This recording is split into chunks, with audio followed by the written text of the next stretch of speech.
oil sensors mounted on this engine mount here. Just a couple of P-clips, nice and solid, quite simple, but they're not going anywhere. And then obviously the remote hose round to the block where the standard switch was.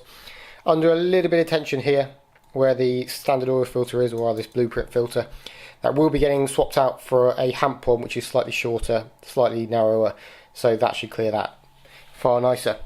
Also have to do a little bit of clearancing on this coolant pipe here, just to make sure the fittings, the AM fittings for the oil cooler, weren't clouting them and not tightening up properly. So that's all done now. Next on the list, wiring again. Yay! Just got to tidy this up. A couple of bits and pieces I need to delete out of it, and a couple of bits where the sensors are going to be in a slightly different place in the engine base, so just need rerouting.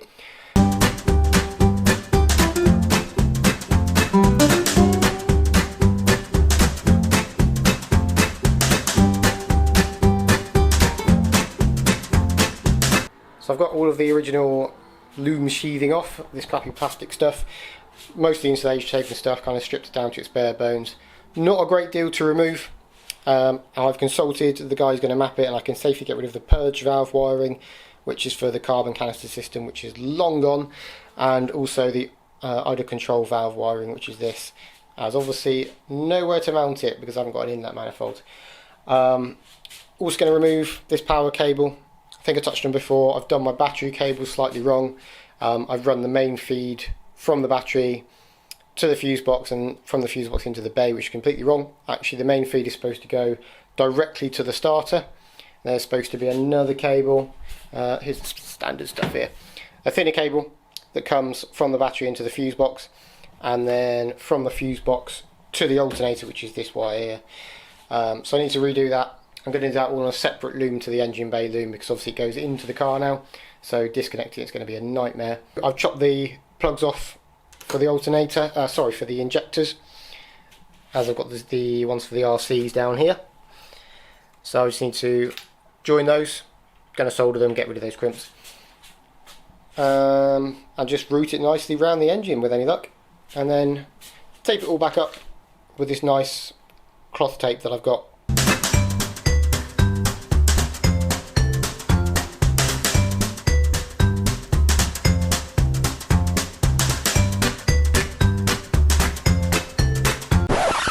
Well, I've brought that time lapse to an end because it is getting incredibly complicated, which I was hoping wouldn't happen, but it definitely has, because the engine plugs, which did sit on the strut towers, are now going to sit right at the back there.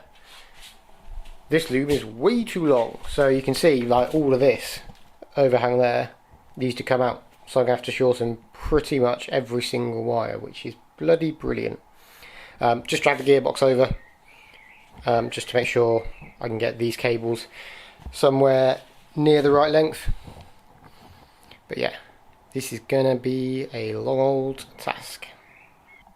But I think I've worked out basically what I need to do, at least as a start, which is just shorten every single cable in this bunch from here to here, so a fair amount to be locked off, and then I'm going to offer it back up onto the engine and then see how it's hitting, and there's a couple of other bits and pieces I will need to do after that. So let's get on with it. Well, I got on with it, and here's the result. Look at that bad boy. Probably the best loom that I've made so far. Hopefully the last loom I make for a while as well. Used pretty much an entire roll of this new loom tape that I got, but it makes it much nicer than the standard insulation tape that I was using.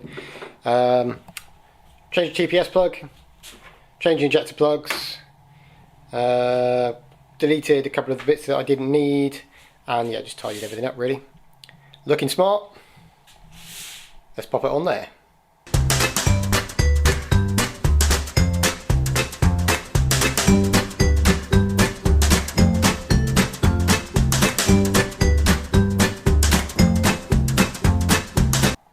So if anything, I probably made it a little bit too short, but it's certainly on there, and I think it'll be fine.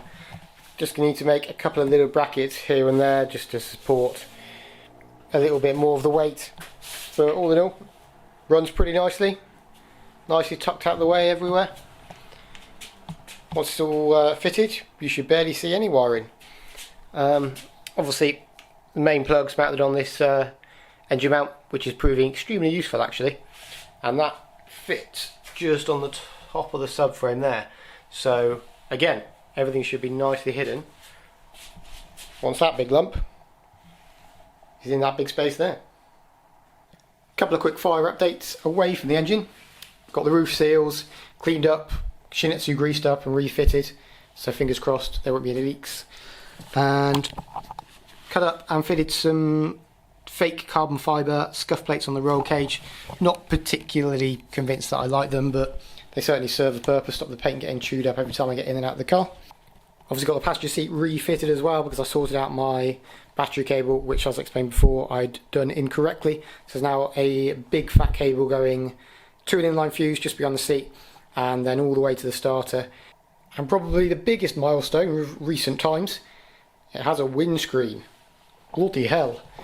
So when the roof is fitted, the thing is actually watertight, or at least I hope it is, which is not something that I have been able to say for quite a while. Got the windscreen trims refitted as well down the side, and even the rear view mirror, although with the cage the usefulness of that is somewhat impaired. Got the scuttle trim refitted as well, just waiting for some clips, which are inevitably going to be extremely expensive, but all the old ones are broken, so not a lot I can do about that really. Also stuck some new sealing tape all around the scuttle because the old stuff was completely perished. So again, with any luck, that should solve any leaks behind the dash. So what I've actually got left to do on this thing before it makes its way into the car? Well, apart from those couple of brackets for the wiring loom, which I mentioned previously, not an awful amount. I need to make the timing belt cover fit, so I need to trim it so I can get to the adjustable cam gears there. I'm going to trim the cam cover as well, but that's not on the priority list. I have recently sorted out a bit of an issue I had with the thermostat housings. So this was the one off of my old B16A2 with 3 ports on, 2 of which I don't need anymore. The one that came off the new engine has now been modified because this one port came out at a completely stupid angle, pointed up in the air, which meant my Samco hose was never going to fit in a month of Sundays. So I've had that cut and re-welded so it comes out at a normal angle. So that's a bit of a bonus, need to bolt that back on. And then really not a great deal more left to do before it goes in. What I do need to finish up is the wiring in the engine bay, which is a job that I've just completed actually, or more or less completed anyway. So I've loomed everything up in the nice cloth tape. I reckon pretty much all of it's going to be hidden once the engine and gearbox are back in, aside from obviously the 2 little bits that come out of the firewall there. I didn't want it completely tucked just in case I'd done something wrong, which is probably inevitable to be fair. So we've got the smaller cables here. This one is for the alternator that then runs back to the fuse box. This is the main power cable that goes back to the inline fuse and then to the battery, and then this also comes from the fuse box and will also go to the starter, so basically feeding the fuse box with power. And then we've got the plugs for the engine loom fore and aft, and then just a couple of sensor wires which I've already terminated. So that is pretty much all good to go aside from terminating these. So yeah, all things considered, on the next episode I will really have no excuse not to be putting this in the car. A couple more hours work which I'll bosh out hopefully in the evenings this week, and then she will be in. I'll see you on the next one.